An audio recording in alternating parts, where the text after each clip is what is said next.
Greetings all! Today, we will be examining the relatively uncommon water-type Pokemon Shellos and its uncommon water-ground-type evolution Gastrodon, collectively known as the Sea Slug Pokémon.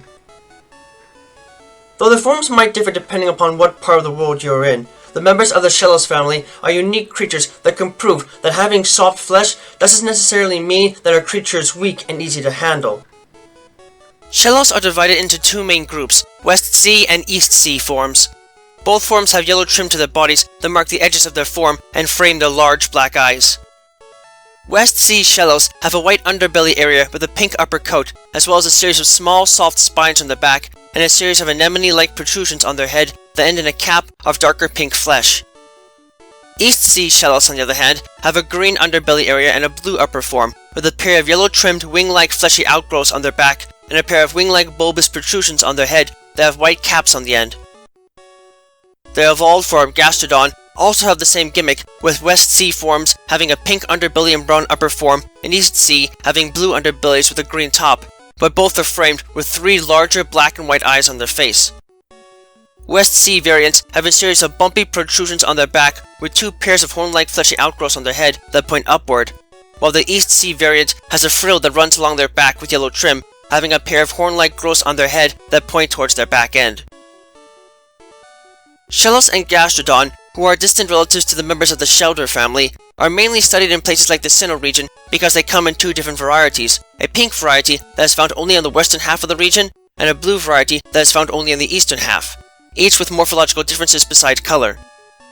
This same division as a whole seems to be present in the same manner in other parts of the world, with each type being found on different ends of the regions they occupy. While this might denote separate species to some, both varieties learn the exact same attacks and techniques, they possess the same type and abilities, and they have the same stats. Genetically, they are essentially the same species. It is strongly believed that these different varieties were once one variety long ago, but were separated long enough for serious morphological changes to naturally rise between members via allopatric speciation.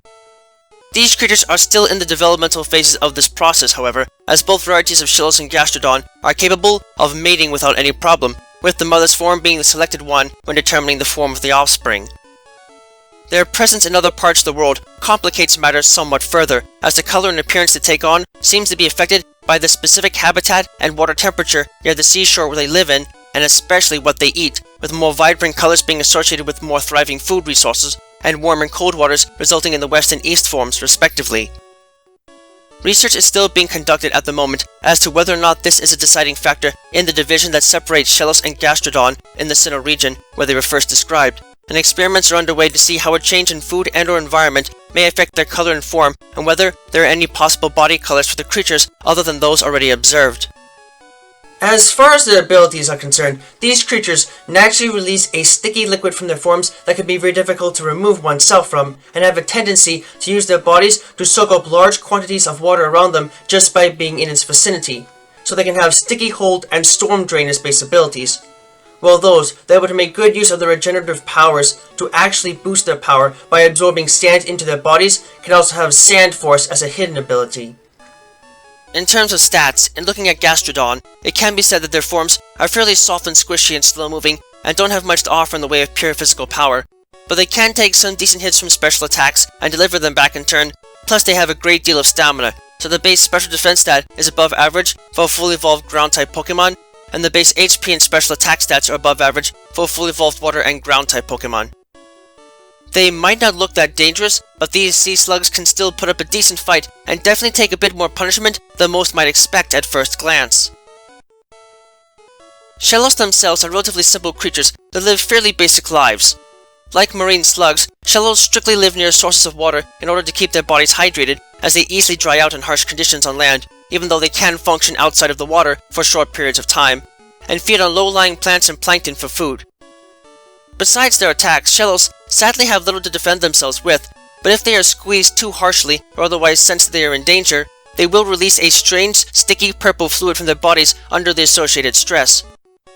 While this odd fluid is slightly caustic to human skin and to some Pokemon, and can be troublesome to wash off, it is neither an acid nor a base, and is of such unusual organic construction that its exact properties and purpose are still a bit of a mystery.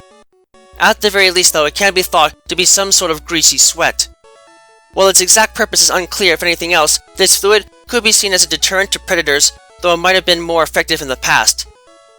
Today, Shellos are blessed in that they and their evolved form have no common predators in the wild because they can possess a rather displeasing taste and texture, in turn explaining why they have had no need to develop a better defense against attack. This is further amplified by the fact that they can quickly regrow any body part that receives critical damage, and scientists are fervently studying the materials from which their cells are made to better understand their regenerative abilities for medical applications. Much like Shellos, Gastrodon feed primarily on low-lying plants and especially plankton for food, traveling to beaches in large numbers where the water is calm to occasionally feed on land, though it is unknown why they would take the risk to go onto land to do this, and release a mysterious purple caustic fluid from their bodies when they are attacked directly. This fluid is not very poisonous or useful as a method of dealing damage, but it is quite sticky and can effectively stick an opponent in place, plus it renders their meat bitter and inedible, making it less likely that a predator will try to willingly devour them. They further secrete a slimy film over their bodies that gets left in their wake when sliding across land that helps to keep them hydrated, though they easily lose water when on the surface regardless, and thus rarely spend very long on land. Besides this, there is also an interesting trend within Gastrodon cells that has been hailed as a unique mutation that directly reflects changing ecological conditions. By examining Gastrodon DNA, scientists have been able to locate a specific, currently inactive gene that would be responsible for the development of a thick, sturdy shell if active, suggesting that these creatures once in fact had such shells on their backs. Such a shell would have highly limited their mobility, but it probably could have provided a lot of protection against predator attacks, much more so than the hard but thin vestigial plate that grows in its place in modern specimens, which also acts as an electrical ground that keeps the internal organs of these creatures from being impacted by electrical attacks, and thus grants them their partial ground-type assignment. This notion is further agreed upon by rare examples of fossil Gastrodon, where the presence of a hard shell is usually the only part that is completely preserved. However, it is hypothesized that, over time, the prevalence of certain predators changed, in effect reducing their numbers and changing their function. Instead of slow, large predators with powerful teeth and claws, it is hypothesized the more recent Gastrodon had to adapt to smaller, faster predators that specialized in attacking and biting off pieces of prey instead of killing them right on the spot.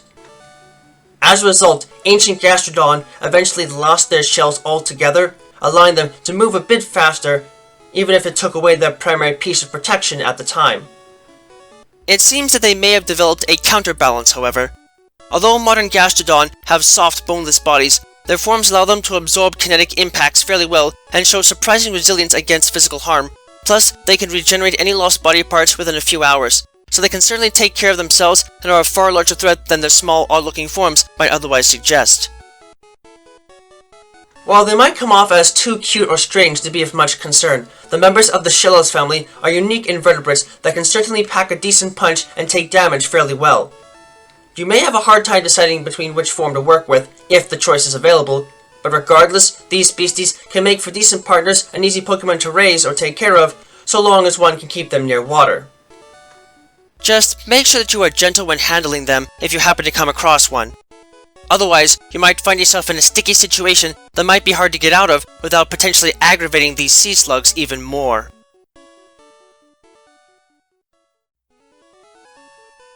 Thank you all for watching this video. It is always an honor to be able to speak with you all on the subject of Pokemon in a way that brings me great joy and happiness in my work. If you would like to keep tabs on past and future work, click that subscribe button, check out my work on DeviantArt, and don't be shy about following me on Twitter, where you can find pertinent announcements on upcoming work before it is officially posted. Links to both can be found in the video description.